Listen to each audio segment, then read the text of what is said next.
सेनापति के रूप में मल्हाराव के भाई बंधुओं में तुकोजीराव होलकर एक विश्वासपात्र युवक थे। मल्हाराव ने उन्हें भी सदा अपने साथ में रखा था और राजकाज के लिए तैयार कर लिया था। अहिल्याबाई ने इन्हें अपना सेनापति बनाया और चौथ वसूल करने का काम उन्हें सौंप दिया। वैसे तो उम्र में तुकोजीराव होलकर अहिल्याबाई से बड़े थे, परंतु तुकोजी उन्हें अपनी माता के समान ही मानते थे और राज्य का काम पूरी लगन और सच्चाई के साथ करते थे। अहिल्याबाई का उन पर इतना प्रेम और विश्वास था कि वह भी उन्हें पुत्र जैसा मानती थी।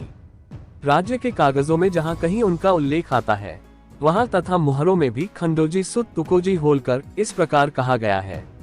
मराठी में किताबें: पुण्यश्लोक अहिल्या एम.एस. दीक्षित, अहिल्याबाई हीरालाल शर्मा, अहिल्याबाई चरित्र पुरुषोत्तम, अहिल्याबाई चरित्र मुकुंद वामन बर्वे, कर्मयोगिनी विजया जहांगीरदार, ज्ञात अज्ञात अहिल्याबाई होलकर विन्या खडापेकर। महिला सशक्तिकरण की पक्षधर। भारतीय संस्कृति में महिलाओं को दुर्गा और चंडी के रूप में दर्शाया गया है।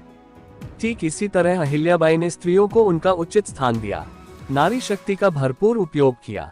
उन्होंने यह बता दिया कि स्त्री किसी भी स्थिति में पुरुष से कम नहीं है। वे स्वयं भी पति के साथ रण क्षेत्र में जाया करती थीं। पति के देहांत के बाद भी वे युद्ध क्षेत्र में उतरती थीं और सेनाओं का नेतृत्व करती थीं।